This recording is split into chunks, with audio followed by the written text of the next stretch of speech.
그래서 제가 발제를 하기로 한 것이 이제 사장 배려의 성사인데, 그동안에 꾸준히 계속해서 저자가 얘기를 하는 게 이 소비사의 특성을 갖다가 그 자기가 사유하고 있는 그 생각들 갖다가 쭉, 사례별로 이렇게 그쭉 풀어놓는 방식의 그 저작인 것 같은데, 이전에 했던 얘기들이 그 계속해서 하는 얘기는 소위 말하는 우리가 사용하는 재화와 그 서비스가 대단히 풍부하다라는 그런 주장을 많이 한 것 같아요. 그래서 제품의 모습에서 발전해서 이게 단순하게 우리가 소비하는 것이 제품 그 자체가 아니고 그 안에 함의하고 있는 개인적 서비스를 제공하고 있는 거라는 게 이제 그 이전에 계속 뭐 이분이 그 여러 가지 그 분야별로 얘기했던 거에 뭐 함축된 하나의 문장이라고 저는 생각을 하고요.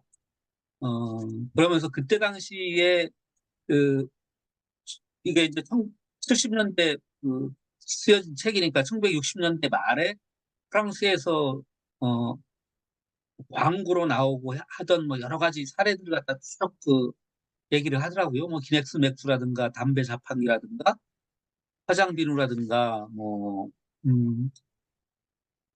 에르보르사의 뭐 의자 광고 뭐 근데 되게 어, 그 문장을 읽으면서 사실 어떻게 보면 지금 그 우리나라 텔레비전 광고 이런 것과 별반 다르지 않는 그 방식의 광고들이 그 50년 전에도 있었다라고 하는 것들을 그 알 수가 좀 있었고요. 그러면서 그게 단지 그 광고하는 사람들이 이야기하는 물건을 파는 것이 아니고 어, 그 물건을 사용하는 사람의 기본적인 만족을 그 얻어내기 위한 다양한 방법의 광고들이 있었구나 이런 생각이 좀 들었습니다.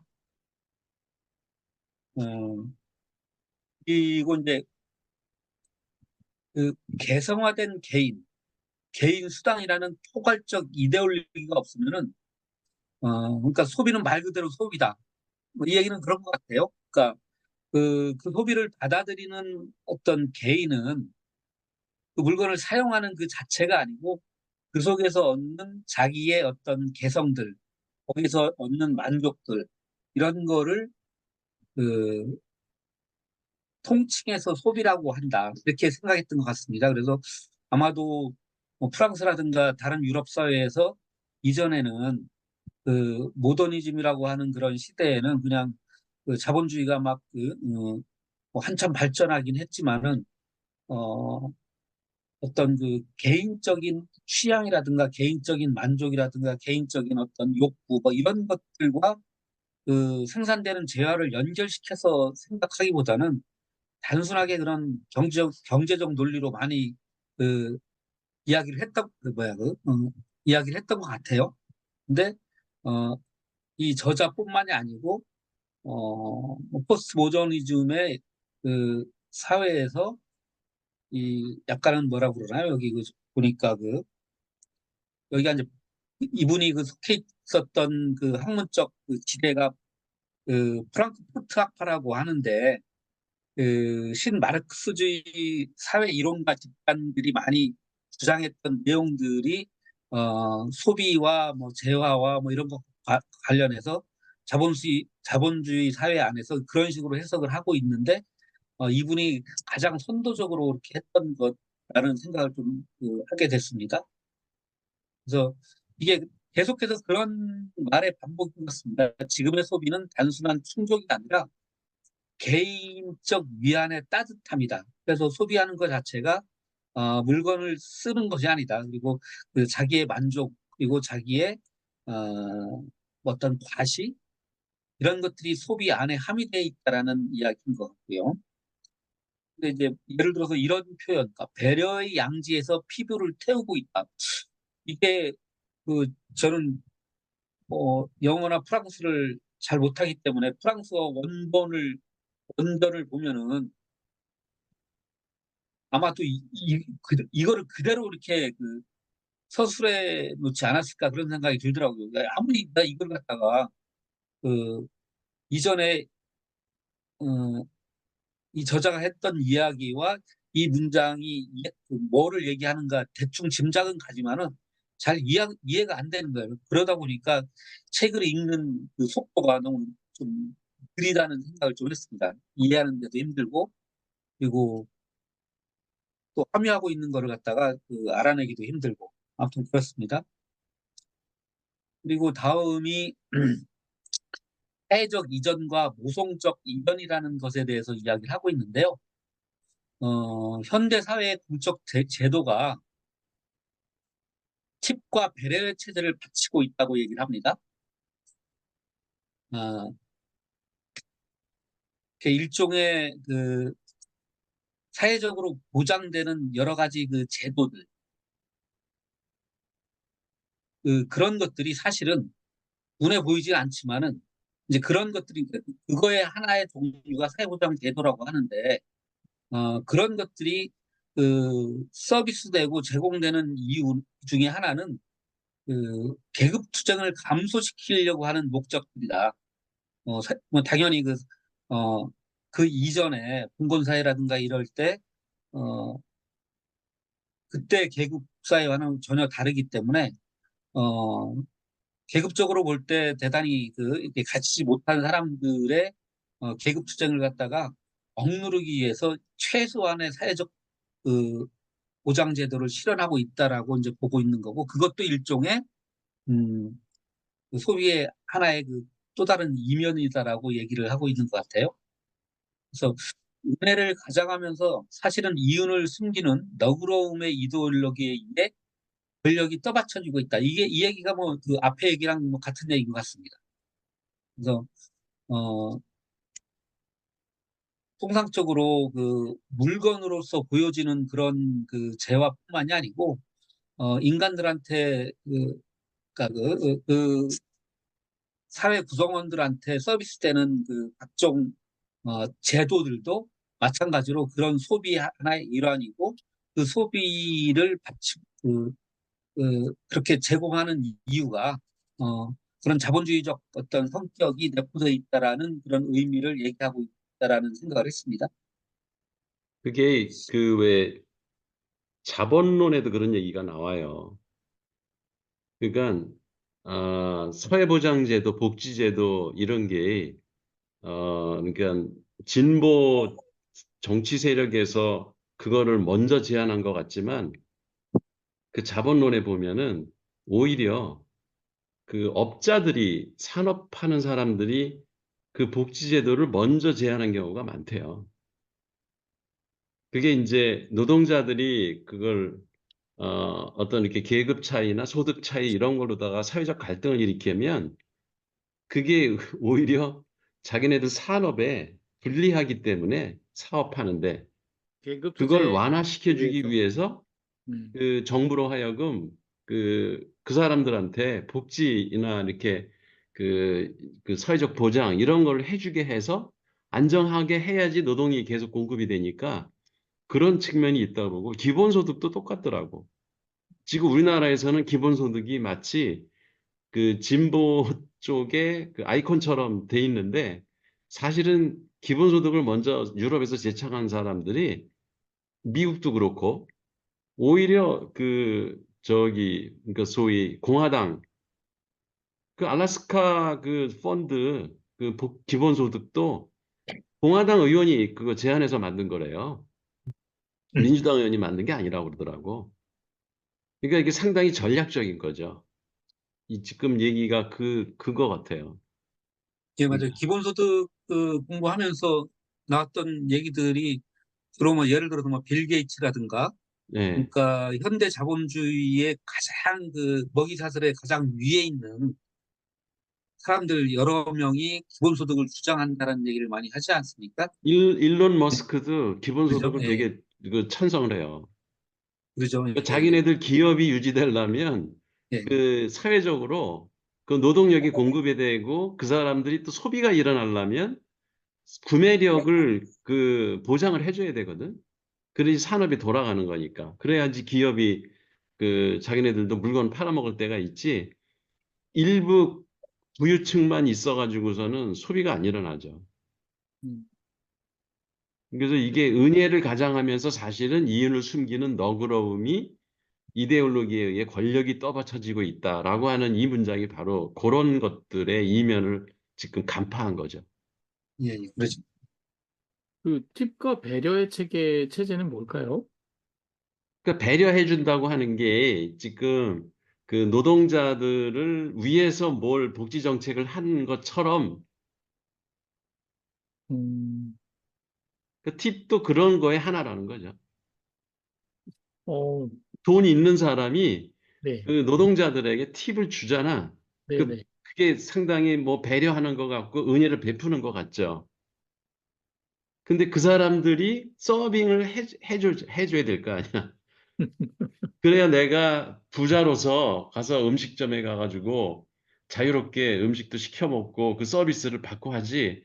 그런 거가 만약에 근로 의욕을 상실시켜 버리면 그 사람들이 일 안 하겠다고 버텨 버리면은 나는 어디 가서 서비스 받을 수도 없고 그 자본가들이 사실은 베푸는 것처럼 하면서 사실은 그 자기네들의 호화로움, 생활 이런 것들을 유지하는 하나의 수단이라는 거죠, 그게.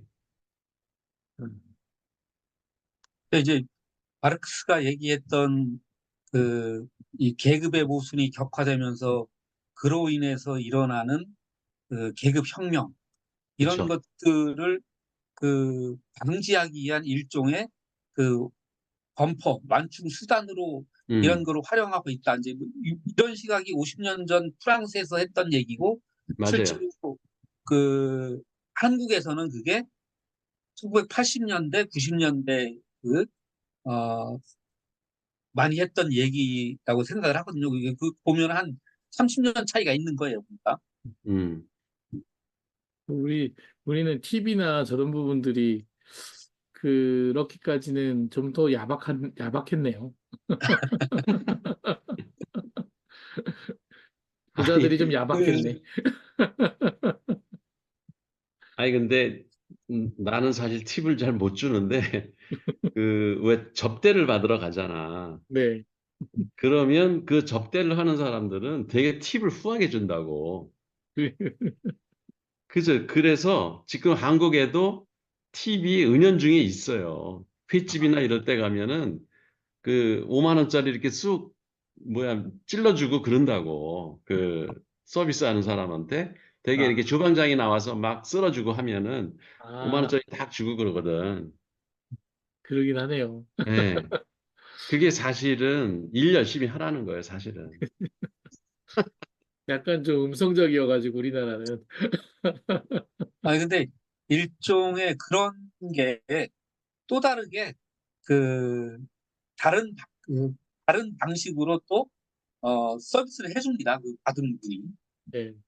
아니, 근데 제가 보기에는 오히려 저런 게 그 음식점이나 이런 데 조금 더 보편화되면 그 사람이 그 급여뿐 아니라 자기의 그 잘 친절함에 대한 대가를 더 받을 수도 있고 또 그 음식점의 이 성장과 함께 자기가 그냥 거기서 그 음식점이 잘 되면은 어쨌든 팁을 받을 기회도 많아지는 거잖아요. 이런 어떤 거도 같이 연결할 수도 있고 뭐 근데 이게 이제 여기 이분은 되게 부정적으로 이렇게 딱 얘기하니까 내가 상당히 긍정적으로 봤는데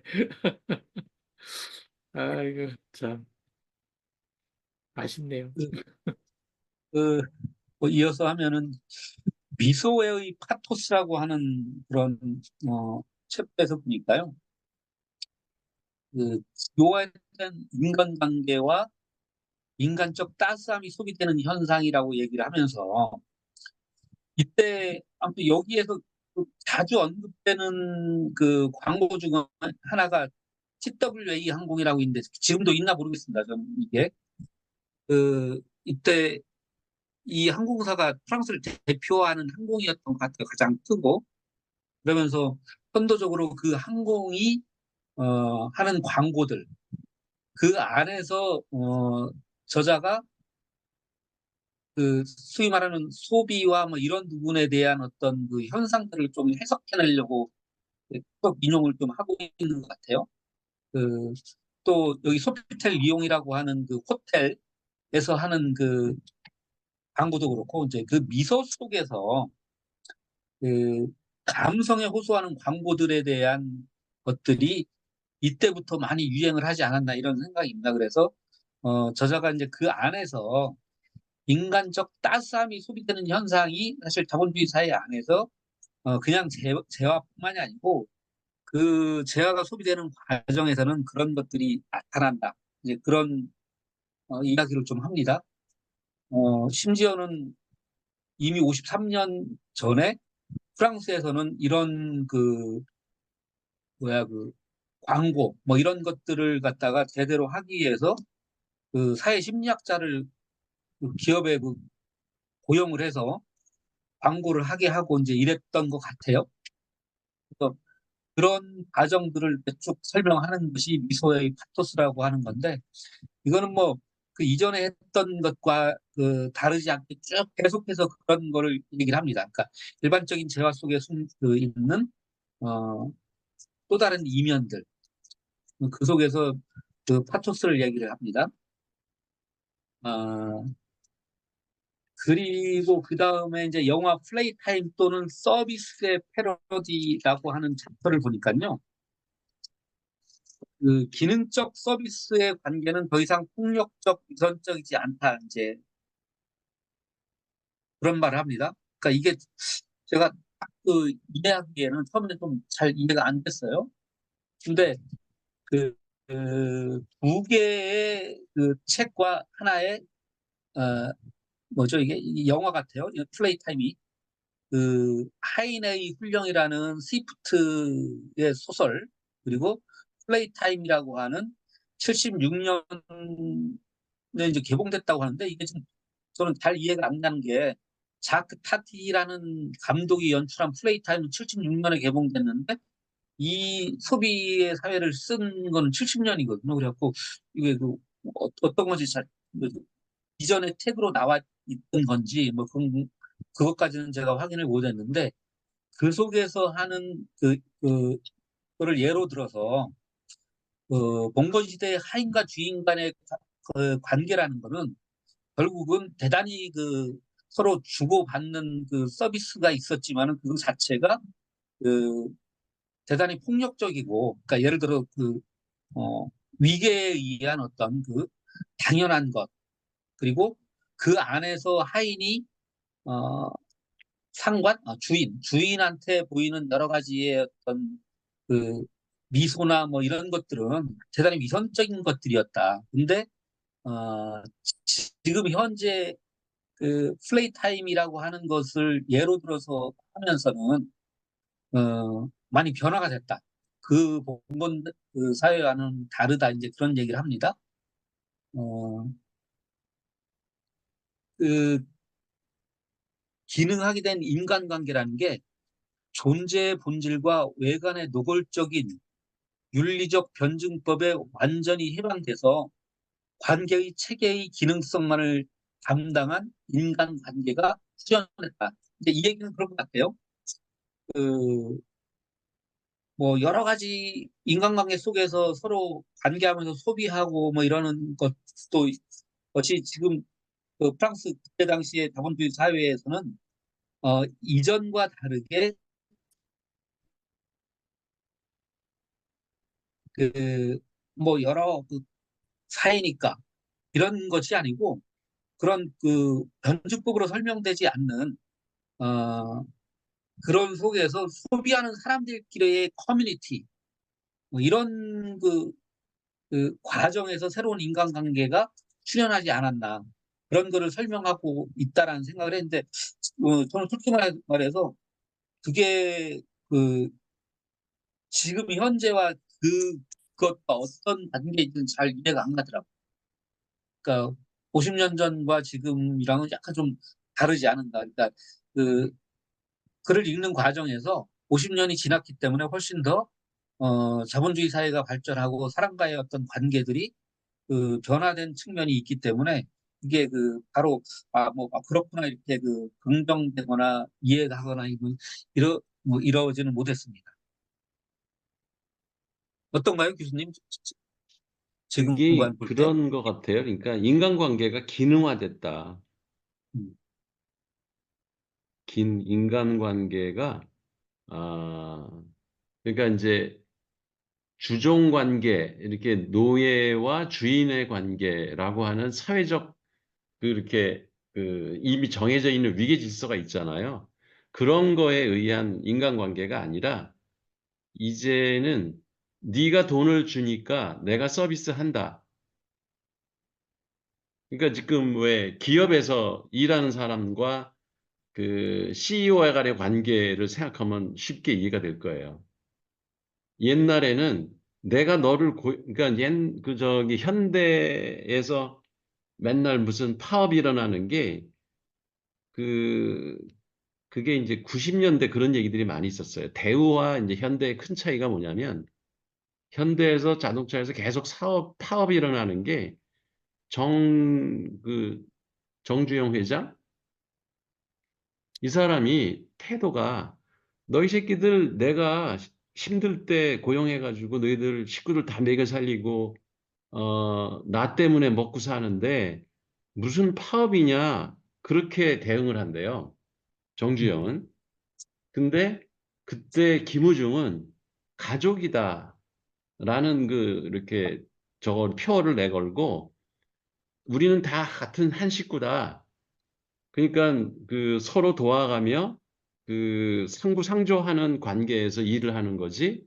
그러니까는 뭐 생일이면은 생일 케이크도 보내주고 또 애가 또 학교에 입학하면 입학금도 이렇게 별도로 주고 이러는 거를 김우중 회장은 되게 많이 했대요. 음, 그게 달라진 거지.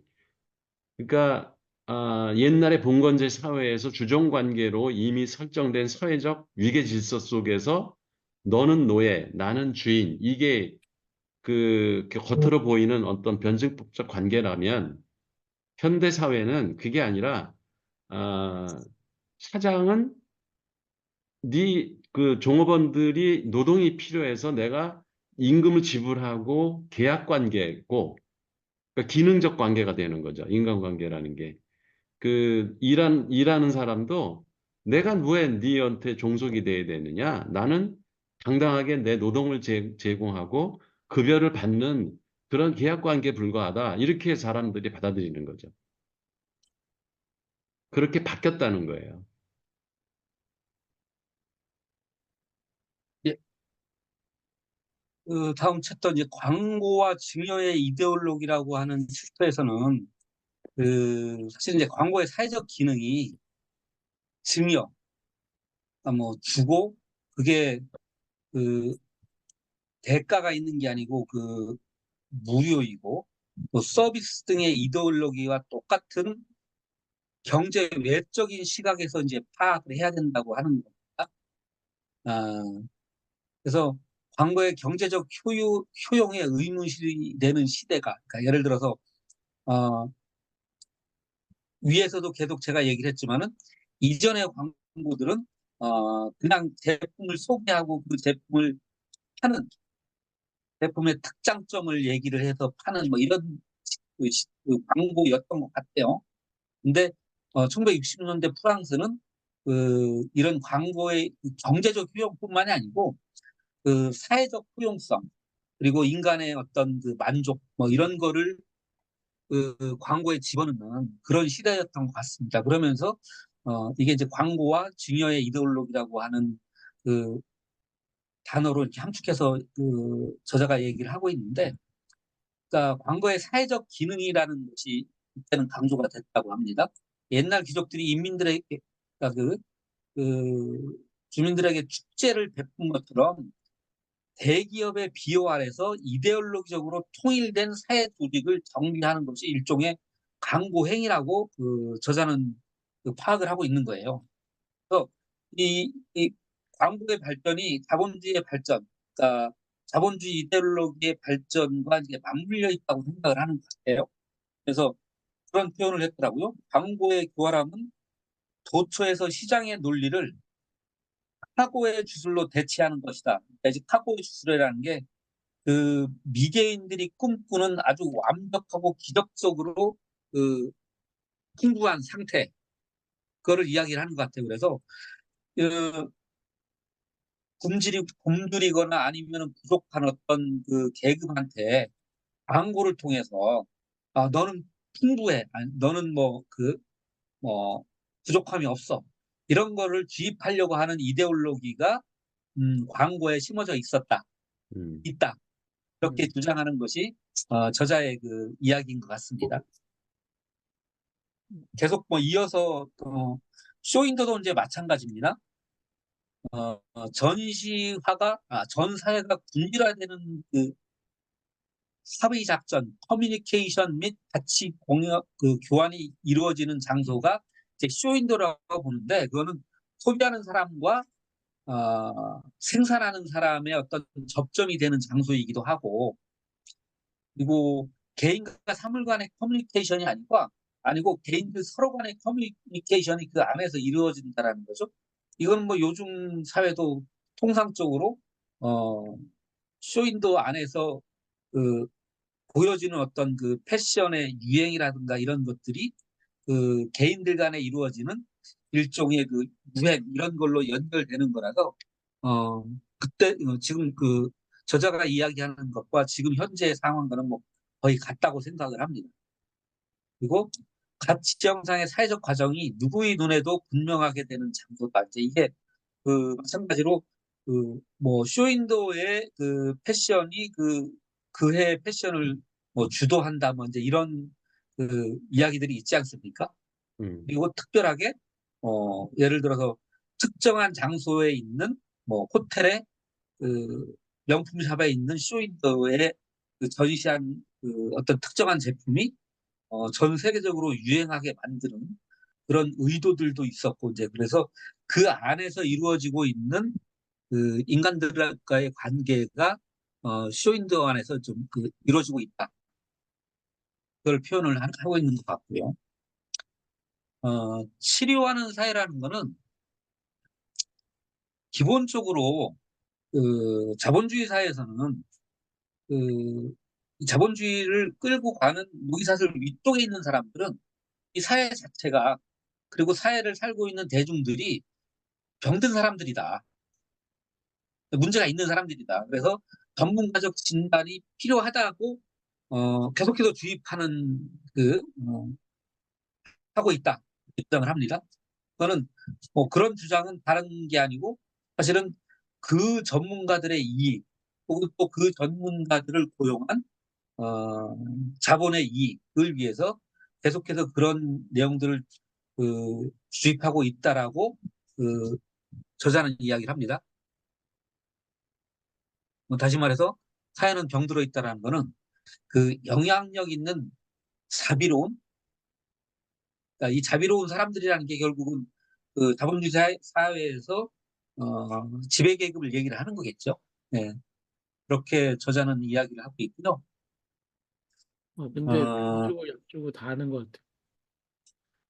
네, 그 전형적으로 왜 TV 프로그램에 네, 건강 프로그램들이 다 천편일률적으로 네. 결국은 병원 가서 진단하고 미리미리 그 예방하고 그다음에 보약 먹어서 약 사 먹고 그거를 계속 유도해요. 그, 이게 그 방송이라는 것도 결국 자본가 집단의 이익을 위해서 그런 프로그램들이 계속 만들어지는 거고, 거기에 유명 대학병원 뭐 이런 의사들이 출연해 가지고 계속 부추기잖아. 그렇죠. 그리고 정신과에 대한 부분도 상당히 많이 많아졌고, 그게 요즘은 되게 그 상담 프로그램들이 많아지면서 이 정신과 치료에 대한 그 수요도 계속 창출하는 것 같아요. 그지? 멀쩡한 사람을 정신병자로 만드는 거지. 그, 근데 그 병원 광고나 아니면 의학 정보가 많이 나오는 거가 상당히 비판적으로 보면, 옛날에 서울대학교 총장 중에 제일 쓰레기 같은 새끼가 권희역이라는 친구였어요. 의과대학 교수였다고, 전두환 때. 그러니까 그 무슨 TV 같은 거에 요새도 마찬가지인데 할 게 별로 없는데 시간은 때워야 되잖아요. 그러니까 의학 정보, 그다음에 예. 요즘에 이제 먹방이라고 해가지고 먹는 것 하긴 해야 되는데 뭐 할 건 없잖아요. 근데 하면 나쁘지는 않은데 그런 거예요. 그러니까 다른 거를 컨프로치하기 위해서 하는 그런 거예요. 그래서 내가 권혁이라는 친구, 내가 서울대 그 대학 다닐 때 총장이어가지고 그런 식의 생각이 드는데 그 이외에도 총장 마땅치 않으면 의과대학 교수를 총장을 시켜요. 근데 의과대학 교수 총장 되는 게 쉬운 게 의대 교수가 무지하게 많다고. 충남대 같은 경우에도 뭐 몇백 명인데 다른 애들은 뭐 얼마 안 되니까 그런 식으로 자연스럽게 유도하면서 사람을 애매기는 게 아닌가 하는 거고. 그 다음에 아주 그냥 아까 광고 얘기했으니까 그런데 저는 굉장히 그 기분 나쁜 것 중에 하나가 예를 들어 가지고 MBC에서 무슨 흑임자가 좋다. 뭐가 좋다라고 이제 뭐 광고를 하잖아요. 깻잎이 좋다. 이렇게 광고를 하면 그 바로 옆에 무슨 뭐 쇼핑몰에서 케이블 방송에서 무슨 CJ든지 아니면 뭐 현대든지 거기를 틀림없이 그거를 방영을 해요. 거기에서. 그래서 나중에 얘기하는 거 보니까 KBS는 스폰서를 안 받는데 지들 얘기가. 근데 다른 애들은 전부 다 그런 스폰을 받는다는 거예요. 그러니까 뭐 의사들이 나와가지고 뭐를 얘기한다. 그러면 그 뭐가 좋대요. 시금치가 좋대요. 비타민 C가 좋대요. 그 얘기를 하면 그거에 맞춰가지고 어느 케이블 방송에서는 인터넷 그걸 꼭 해요. 그래가지고 내가 우리 마누라가 그런 걸 얘기하면 설마 그렇게까지 하겠어? 그렇게 얘기했더니 직접 이렇게 보니까 정말 하더라고. 그래서 야, 이것들이 정말 병 주고 약 주네. 광고 주고 무슨 장사하네 그런 건데 너무 적나라한 거예요. 그래서 야, 이거 좀 진실한 세상에서 좀 살 수 없나. 그런 거에 대한 욕구 같은 것들이 엄청나게 많은 거예요. 그다음에 아까 강 교수께서 그 부자들이 아니면 알래스카나 공화당 이런 애들이 기본소득을 먼저 얘기했다. 나는 그거는 좀 고맙기는 한데 실수해서 그런 게 아닌가 하는 생각이 좀 나고. 그럼 두 번째로는 조금 좋게 얘기하면 장기적으로 보면 이게 소비자들이 살아 있어야지만 먹고 살기 좋으니까 우리가 조금 더 베풀어야만 된다. 그런 생각도 좀 있지 않겠나는 생각인데 그건 두 번째인 것 같아요. 그래서 이제 다시 돌아와서 얘기하면 이 악당들이 뭘 한다는 거는 내가 악당이라는 거는 이게 좀 어떤 이분법이어가지고 조금 정치적인 그런 건데 애들이 실수하지 않고서 예를 들어 가지고 뭐 지금 윤석열 같은 애들이 야 이렇게 해주면 다음 집권하는데 더 좋을 것 같다는 것 중에서 그래서 자비를 베풀어야 되겠다. 나는 그런 거 같지 않아요. 실수해 가지고 하지 않는 한 이 악당들이 뭐를 잘한다는 거는 그거는 난 기대하기 좀 어렵지 않겠는가 하는 생각이 좀 들어서 이 책은 난 안 읽어가지고 잘 모르겠는데 무지하게 어려운 책이네요. 근데 저는 아주 나쁜 사람이어서 불란서나 아니면 영국 이런 애들이 언제 무슨 얘기를 철학자가 얘기했다. 그걸 아주 내가 졸로 보는데 새끼들 무슨 제국주의 해가지고 뭐고 할 일 없으니까 앉아가지고 무슨 고담 준 놈만 한 게 아닌가 하는 생각이 들어가지고 그렇게 생각하는 게 사실은 좋은 그런 건 아니에요. 저 버트란트 러셀이 뭐 유명한 얘기도 하고 쇼펜하고 유명한 얘기도 하고 그랬는데 저는 좀 이게 좀 이렇게 뒤틀려서 그런지 이 새끼들이 먹고 할 일 없으니까 그냥 고단 줍는만 하는구나 그런 식의 생각이 들어가지고 네. 그게 너무 황폐해졌어요. 그래서 지금 얘기하는 거 보고 불란서 애들이 광고 얘기하고 뭐 이런 거 보면 뭐 캉캉 추면서 노는 애들이 할 일 없어서 이런 얘기를 했구나. 뭐 그렇게 생각하면 안 되는데 그런 생각이 잠깐만 들어가지고 머릿속에 잘 안 들어오네. 그런 생각이 좀 들었어요. 예, 예. 아이고, 교수님 같이 고학력자가 그 어려운 책을 저 같은 사람이 읽으니 얼마나 힘들겠습니까? 아유, 잘 정리하고 아, 계십니다. 네, 아무튼 다음은 그 빨리 끝나야 되는 그 다음 챕터가 이제 배려의 애매함과 테러리즘이라고 이제 하는 건데, 여기에서 뭐 그 얘기하는 이 보니까 이게 불어인데, 예, 그러니까 기본 전제가 그겁니다. 모든 배려라는 거는 근본적으로 폭력적이다라고 하는. 여기에서 뭐 명사형으로 쓰일 때, 뭐 동사형으로 쓰일 때, 어쩌고저쩌고 쭉 설명을 해놨는데, 아, 굳이 뭐 그거를 이해할 필요는 없을 것 같아요. 근데, 그러니까 중요한 거는 그 배려라고 이렇게 해서 그 하는 단어, 그러니까 솔리시테? 뭐 이런 게 어떤 거는 베풀고 돌봐주다라는 의미가 있지만은, 또 다른 의미로 뭐, 이게 보니까 불어로 솔리시타시옹이라고 합니다. 하거든요. 근데 의뢰하다, 뭐 요청하다 이런 의미가 있다라는 거예요. 그러니까 이게 돌봐주는 것이 그 순수하게 그냥 돌봐주는 의미가 아니다. 이제 그 단어에 함유된 그 의미가 그런 게 있기 때문에 그 배려 속에는 또 다르게 다른 의도가 숨어 있다라고 하는 얘기를 이제 하는 그 저자가 하는 겁니다. 그래서 이제 배려를 보면은 뭐 관료제 그 사회에서 고립된 사람들에게 재교육하거나 또는 무능한 정치제들을 보충하고 개혁할 수 있는 사회의 형식적 통합을 위한 정치 전략을 결정하는 것. 그러니까 예를 들어서 독점 자본의 생산 이상주의 및 전문 기술 관리 계급의 객관적 발달과 때를 같이해서 완전히 새로운 정치 전략을 탄생시키는 거라든가 또 의뢰와 배려에 의한 그 통제는 공기 부여에 대한 보다 내면적인 통제를 이제 동반한다라는 얘기거든요. 그 그러면서 이제 이 여기서 설명하는 것도 내내 똑같이 이제 그 세 번째 뭐 의뢰 그 TWA 그 항공사의 광고를 얘기합니다.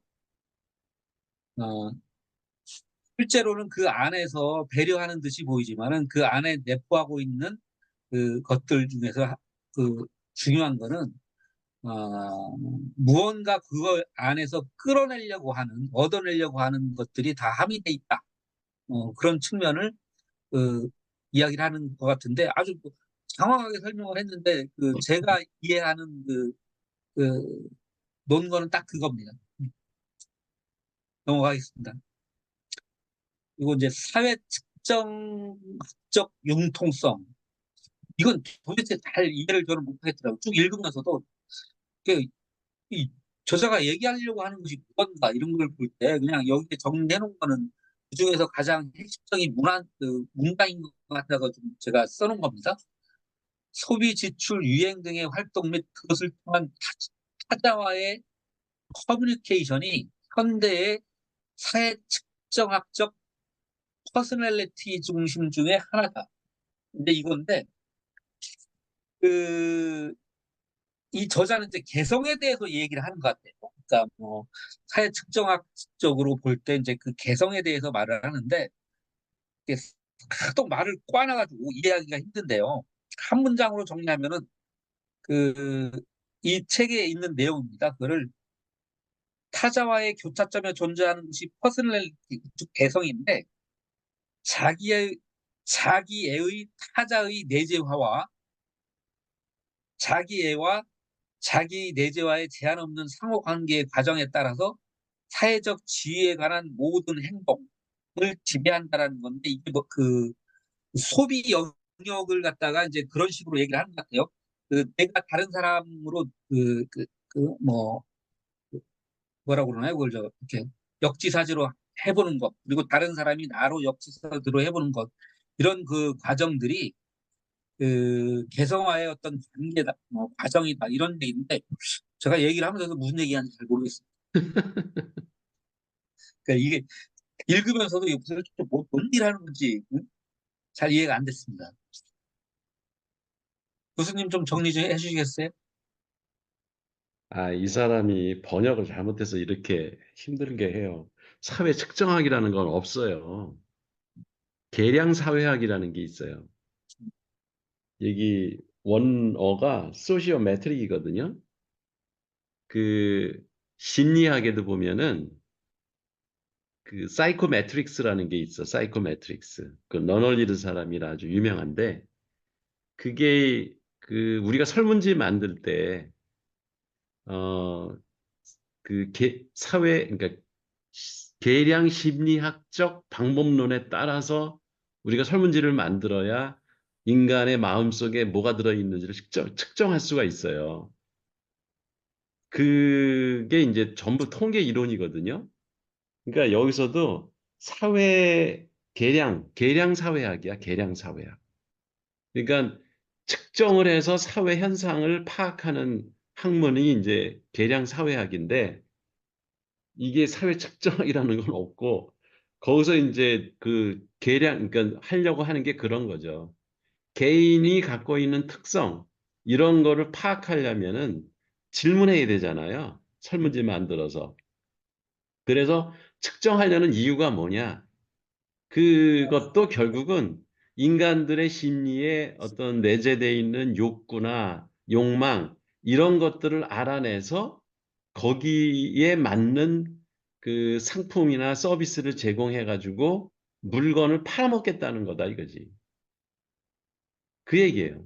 음, 그러니까 계량사회학이 요구하는 것도 그런 계량사회학이라는 학문이 등장한 것도 사실은 결국은 자본가들이 돈을 대서 연구비 줘가지고 야, 그 소비자들이 뭘 원하는지 좀 조사 좀 해봐. 그게 이제 그 사회학에서 발전을 해가지고 마케팅 학문으로 경영 쪽에서는 다 넘어가는 거예요. 그러면은 소비자 행동 조사 이런 게 이제 계량 사회학의 결과물들인 거죠. 그래서 그 사람들한테 어떤 물건을 팔아야지 이게 그 판매가 될까 이거를 고민해서 만든 거다. 그러니까 그것도 결국은 사회 개인들의 어떤 성향이나 특성이나 이런 걸 측정해 가지고 마치 그 사람들의 욕구와 욕망을 채워주는 그 복지인 것처럼 그 사람들을 위하는 것처럼 얘기는 하지만 사실은 결국은 자본가들이 저희 물건 팔아먹으려고 하는 거다. 지금 그 얘기예요. 음. 예, 그리고 사장의 마지막으로 자기 확증과 동의라고 하는 색깔을 보면은 그 절대적인 가치를 가지지 않고 기능적 융통성만으로 이루어진 불안한 관계의 망에서는 인정받는 것이나 역량을 발휘하는 것이 더 이상 중요하지 않고 오히려 타인과 접촉하거나 동의를 구한다든지 아니면 판단이나 적극적인 교제를 간청하는 것이 문제가 된다. 이제 이런 얘기는 결국은 그 자기 확신 뭐 이런 거보다도 사람과의 관계 속에서 그 규정되어지는 그 자아가 중요하지 않는가. 뭐 이제 이런 것을 이야기를 하는 것 같아요. 그래서 이 동의에서 맹신이 도토해서 자기 확증의 맹신으로 점차 확대되고 있다. 이 얘기가 그 이전과는 다르게 그 자본주의가 발전하고 아까 지금까지 얘기했던 소비의 과정이라는 것이 단순하게 그 제품 재화를 단순 소비하는 것이 아니고 관계 속에서 자기를 과시하거나 뭐 커뮤니티 안에서 자기를 드러내거나 하는 그런 소비들을 이루어지는 과정에서 어떤 자기 확증을 갖다가 이렇게 더 심화시키는 사회가 돼가고 있다 이런 거를 지적을 한 걸로 저는 이해를 했습니다. 음. 음. 그래서 요게 이제 4장이 이렇게 끝났고요. 여기 보면은 5장이 풍부한 사회의 아놈이라고 하는 건데 이걸 제가 일일이 막 다 읽어서 이렇게 아까 내 사장같이 이렇게 정리를 하려고 그러니까 너무 그 시간이 많이 걸려요. 그래가지고 제가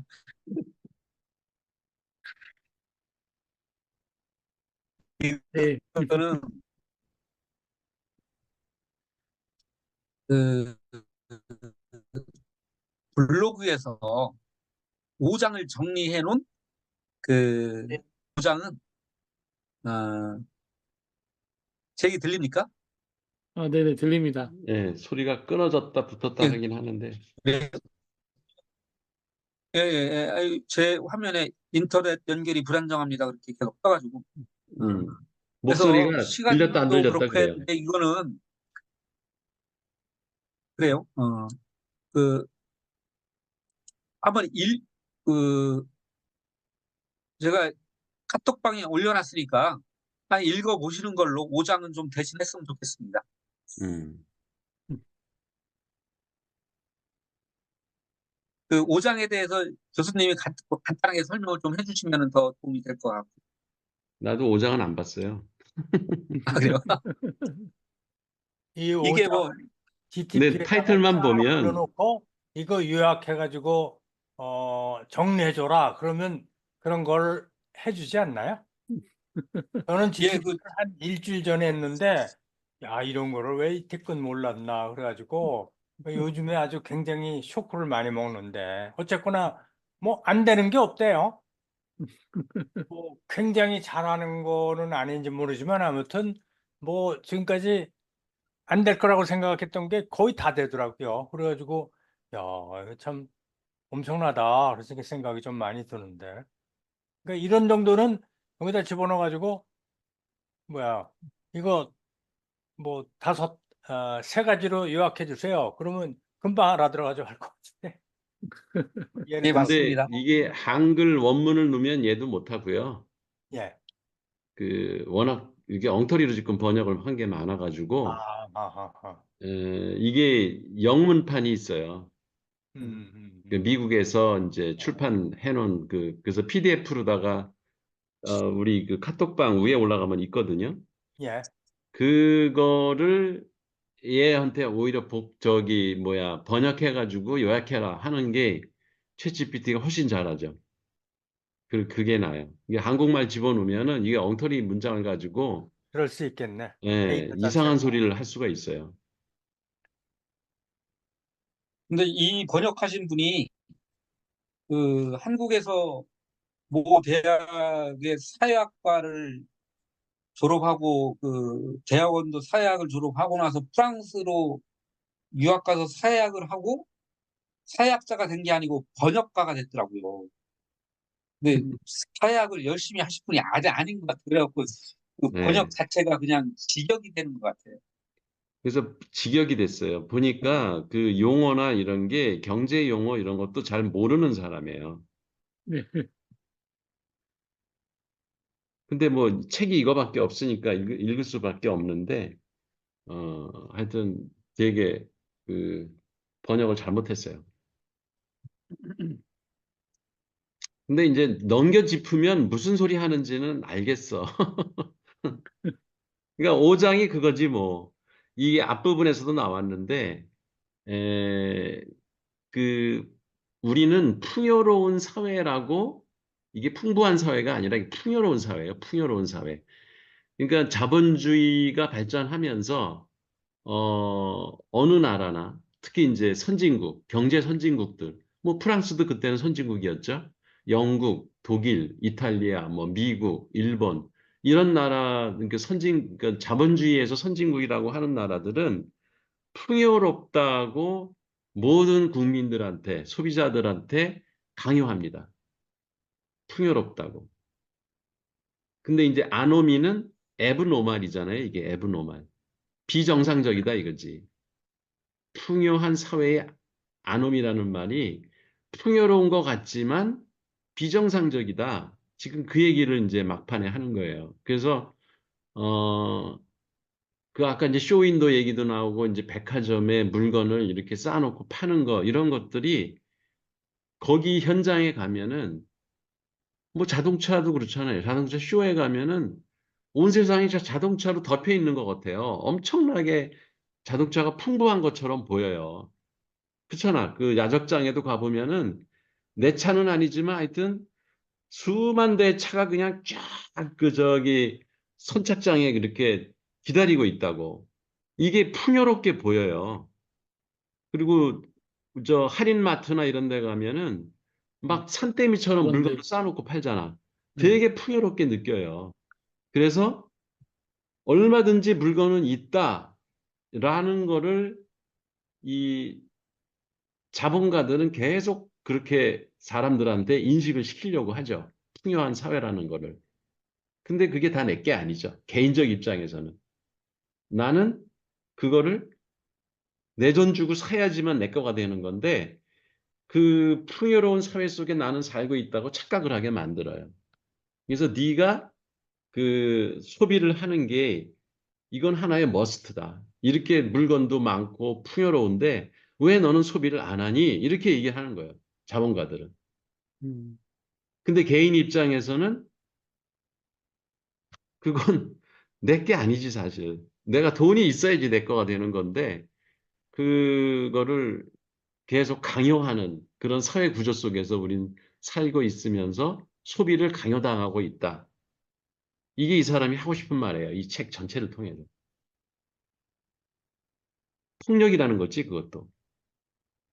음,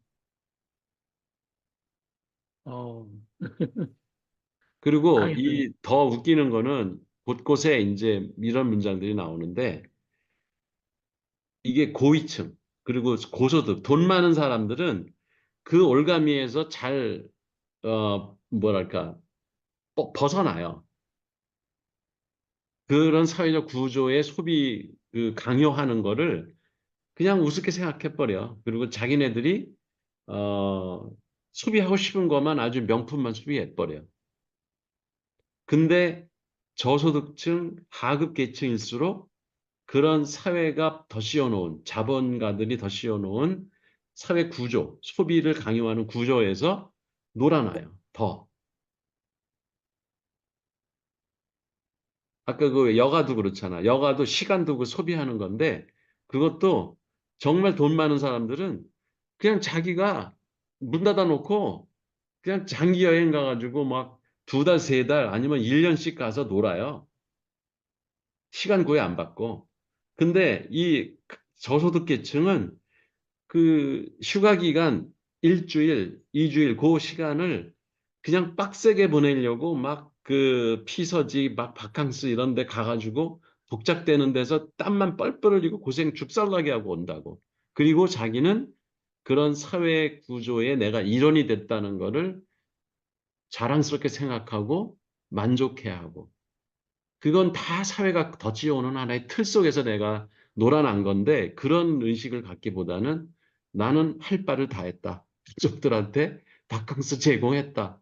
이런 걸로 자기를 위안하는 이런 그 행태를 계속 보이고 있다. 이거가 이제 이 장 보드리아르가 볼 때는 한심하다는 거지. 그런 게. 이게 너무 근데 지금 현실 세계에서 당연한 거잖아요.